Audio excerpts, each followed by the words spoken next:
I used to think silence was peace. That if I got far enough away from traffic, people, noise, I'd finally be able to breathe. So I booked a remote cabin, no Wi-Fi, no reception, no neighbors, just woods and time to think. That was my first mistake.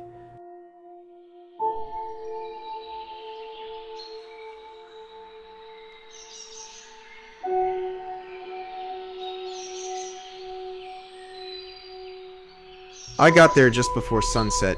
The road in was dirt and narrow, barely wide enough for my car.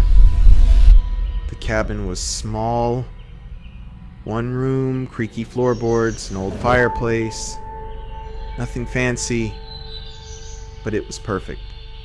I dropped my bag, grabbed a flashlight, and decided to take a walk before it got dark. The woods were quiet. Not eerily quiet, just quiet. The kind of quiet you don't notice until you stop talking to yourself. I didn't have a map. I figured I'd stay within sight of the path.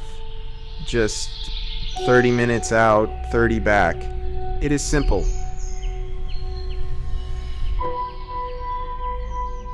About 10 minutes in, I heard it. Just a single sound, a whistle. Not loud, not close, but definitely not normal. I stood there for a second, listening. Nothing. Probably just a bird. That's what I told myself. I kept walking. The trail thinned, but I was sure I could find my way back. The trees started to lean in a little more, or maybe I was just noticing them now. Then I heard it again. That same whistle. One long, flat note. Same tone, same length. But I had walked at least a half mile since I heard it the last time. There was no sign of anyone nearby, no voices, no footsteps, nothing. Then came the sound of a twig snapping. Loud and clear, like something heavy nearby had stepped on it. That's when unease started to set in, because I could not find anything or anyone that could have made that sound. The air felt heavier now. Turning to retrace the route seemed like a good idea, but as soon as I looked back, the trail behind me didn't look quite the same. The dirt was untouched, no footprints, no signs of having walked that way at all. Then, just before stepping forward,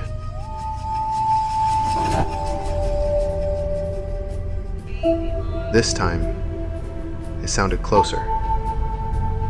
Still the same note, but clearer, cleaner, as if it hadn't traveled through trees at all. The plan had been simple: follow the same path back before dark, but somehow every direction began to feel the same. The way forward looked identical to the way back, trees blurred together like a looping backdrop. Even the ground lost its sense of direction. Roots twisted over dirt that should have been familiar, but wasn't. After another few minutes of walking, a clearing opened up. At the center stood a single tall tree, dead and dry. Its bark was pale, almost gray. On its surface, just above eye level, one word had been carved deep into the trunk. There were no footprints, no trail markers, no sign of anyone passing through, only that word. That same whistle rose again. Not far, not distant, it sounded as if it came from behind the tree. A dark figure flickered just at the edge of sight, tall, unmoving, gone in the blink of an eye. Not enough to identify, just enough to disturb. At first, it felt safer to stay in place, but the silence grew unbearable. Walking seemed like the only option, but every turn led right back to that same tree. The wind had stopped entirely. Not a single leaf moved. The woods felt like a photograph, frozen and too still. That's when the footsteps began. Slow, measured, eerie. A figure emerged from the tree line. Tall, shirtless, skin stretched tight like wax. No visible eyes beneath its heavy brow, just a mouth, dry and split, pursed into a perfect whistling shape. It didn't stop walking, one foot in front of the other, with the whistle never breaking, never wavering. The figure moved through the trees without pause, gliding past branches and over roots as if it had done this 1,000 times before. A predator that didn't hunt. It simply approached. And then the sound stopped. Not faded, not echoed, just ended. The silence that followed was worse. The thing had vanished. No sound, no movement, just gone, like it had stepped out of the world completely.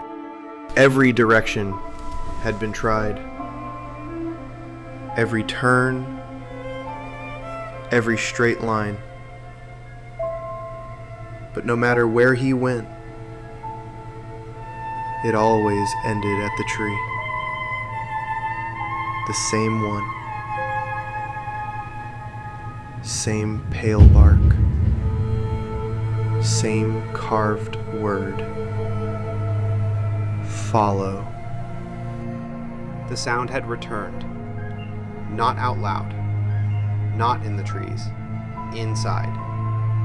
Just beneath the ears. Just behind the eyes. His lips began to close tightly. His jaw locked. Air pushed between his teeth. A whistle escaped. He stood still. No thoughts. No fear. Just sound. A day later, another hiker passed through the same woods. He heard someone walking ahead. A man stood in the clearing facing the tree. He didn't move. Then he turned. His lips were tight. And he whistled.